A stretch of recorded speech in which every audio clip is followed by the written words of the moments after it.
People should come see this show because it's a great story. Everybody loves a great story. This is a true one. This really happened not that long ago. And there are some really unbelievable things in this story, some things that if I had written a fiction book about this, you would read some of it and say, that's not true, that doesn't happen. My job is to make the audience become an active participant in the art of making theater. I create magic. A sound designer is responsible for creating the soundscape and the aural sort of world of the play. Just to start with, this is a very difficult piece to do. It's very epic in nature. We span an incredible period of time. We have an incredible number of locations. And the subject matter is extremely relevant and extremely challenging and extremely difficult. So yes, it's daunting on a number of levels. We're not telling the story of the book. We're not telling the book, and we're not telling the movie. We're telling the story of the play.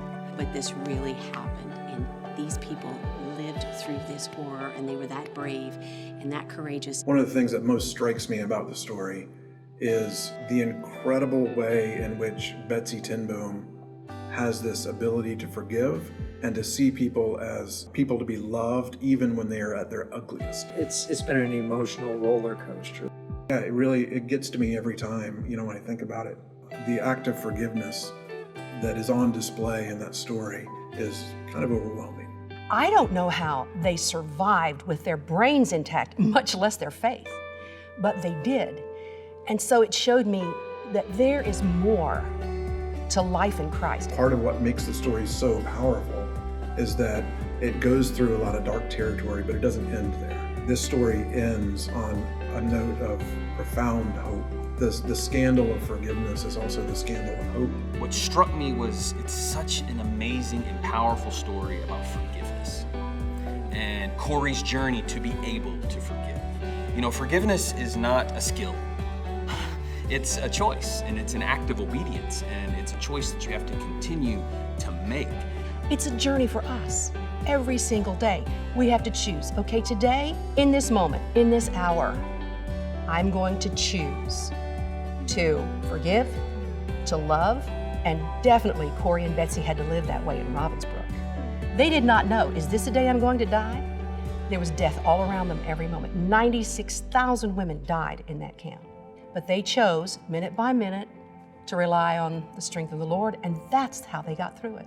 You'll learn things that you thought, I had no idea that was going on as well.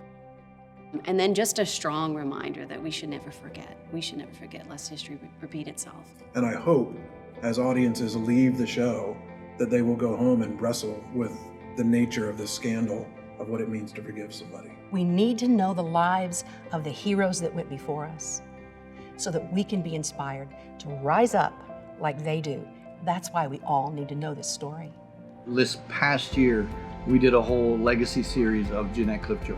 What I learned about was that this show, this movie, was a vessel for her, which was in turn a vessel for the generations that have come after her through the 80 players. I'm a new generation of 80 players. It's a wonderful thing to be a part of, and it's a story that's worth telling. And if you come to see this play, you're going to be encouraged and exhilarated, and you're going to walk out knowing, no matter what I face, I'm not alone.